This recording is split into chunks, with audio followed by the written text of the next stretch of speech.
మీది ఊరోళ్ళు అయితే మీరు ఆ ఊర్లోకి వెళ్తారు. అరే నేను ఏమంటారు సంక్రాంతికో, దసరాకో పోయినట్టు మీకు ఆ ఊర్లో ఉంటారు. అది గుర్తుపెట్టుకో. ఊర్లో పోయి అరే ఇది నా మావోడు, అరే ఇది నా పిల్ల, ఇది మా వోళ్ళురా వీళ్ళు మా ఫ్రెండ్స్ అనే అంత మీకు తీసుకెళ్తది ఆ ఊరు. అంత ఎమోషన్ ఉంటది ఆ ఊరు. సో, దయచేసి ఒకటే చెప్తానండి. ఈ సినిమాని 21 తారీఖు వస్తుంది. దయచేసి చూడండి.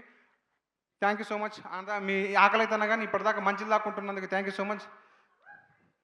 సో, నెక్స్ట్ నా లెక్కనే అనిపించిన ఒక మంచి మనిషి, మట్టి వాసన తెలిసిన మనిషి. మాకు అందుకనే అగో సినిమా అన్నీ తీసుకొస్తది. సినిమా అన్నీ తీసుకొస్తది. ఎవరు కావాలా, ఏం రావాలనేది సినిమా ఇస్తది. సో, కిరణ్ అన్న థ్యాంక్ యూ అన్న. Thank you so much.